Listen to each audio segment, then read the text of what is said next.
So I was looking at Trend. I don't follow Trend because she shows everything like high end, and I don't really buy high end anymore. So I just, the only high end is Sugar Pill that I follow. So, and they're an indie brand.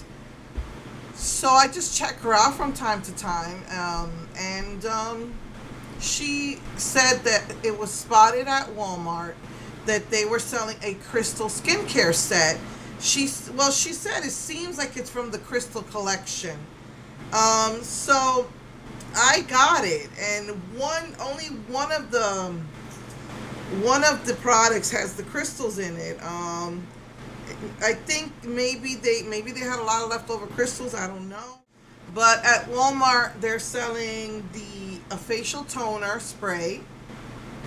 It has like a blue. Looks like it has like a blue tint to it or something. And then they have the primer serum, which also seems to have like some sort of a blue tint to it. And then they have the multi-purpose oil, and this one has the crystals in it. I don't know if you can tell, but it's got all the crystals in it. I'm wondering, did they have a lot of leftover crystals?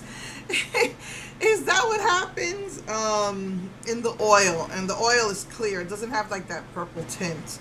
So just wanted to show you guys that. I know they had something similar in the Rose collection. So yeah, next week, this week I use this. Next week, I'm not sure if I'm going to use the Peach 2 or the little travel size kit. That one brings its own primer, but that's what I want to do. And so yeah, so I will see you guys next week. Haven't heard anything about the Halloween season yet, but I'm pretty sure by the end of this month, beginning September, we will be seeing Fantasy Makers in the stores, in Walmart and Walgreens. So yeah, so I will see you guys next week. Mwah.